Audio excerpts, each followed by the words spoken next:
Привет, друзья! Предлагаю приготовить королевскую ватрушку по-новому, без духовки, на сковороде. Этот пирог с нежнейшей начинкой из творога точно покорит вас своим нежным вкусом. Для этого пирога вначале делаю песочную крошку.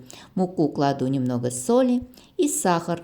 Все перемешиваю сухие ингредиенты и затем кладу сливочное масло.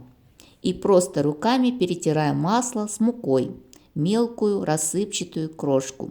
Масло должно быть холодным, но не с морозильника.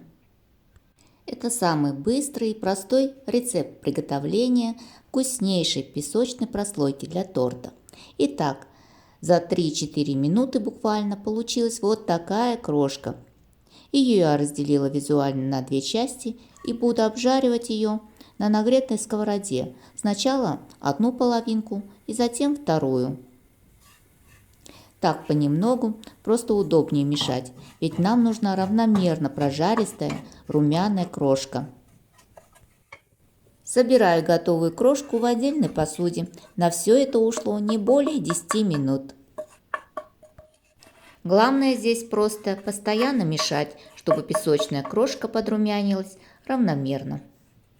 Мне очень нравится ореховый вкус. У меня есть миндаль обжаренный, ее я промолотила мелкую крошку и перемешала с песочной крошкой. А теперь займемся прослойкой для торта. Беру сухой творог. Творог можно перетереть через сито или пробить погружным блендером, если хотите добиться более нежной творожной текстуры. Кладу сахар и хорошенько размешиваю ложкой. Творог слегка размягчится и станет более влажным. Затем кладу ванильный сахар, пакетик достаточно, и цедру одного лимона. В последнюю очередь выливаю в творожную массу жирные сливки.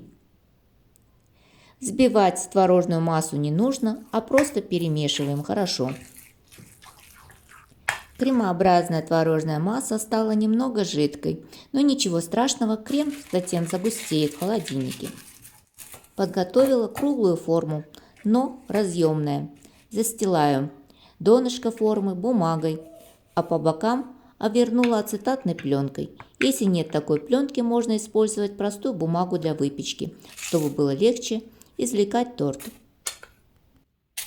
Разделила крошку на 4 равные части. Первый слой обязательно крошка. Разравниваю ее ровненько и кладу сверху творожную массу. Крем разделила я на 3 части. В итоге получится 4 слоя крошки и 3 слоя творожного крема. И так по очереди чередуем крошка, крем, крошка и опять творожный крем. Крем легко распределяется ровненько, так как он еще не застыл. По желанию можно сделать и больше слоев крошки, разделить ее, например, на 5-6 частей. Тогда и крема нужно, соответственно, делить по слоям. Чем тоньше слой песочной крошки, тем быстрее и лучше он пропитается творожным кремом. И, соответственно, чем влажнее творожная масса, тем нежнее и сочнее будет торт. Главное, верхний слой заканчивается обязательно крошкой. Накрываю торт пищевой пленкой и убираю в холодильник на несколько часов, а лучше на ночь. Перед подачей торт вытаскиваю из холодильника, убираю пленку ацетатную с бортов и кладу на подложку для торта. Ничем борта торта украшать не буду, здесь все четко, ровно и эстетично. Торт отлично настоялся, крем немного застыл, режется легко, творожная масса не сыпется и держится стойко.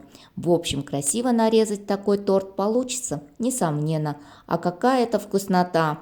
Легкий, уловимый вкус миндаля, ароматный запах лимона в креме. Это просто божественно. Друзья, ставьте лайки, пишите свои комментарии. Всем спасибо, удачи на кухне. С вами была Наталья.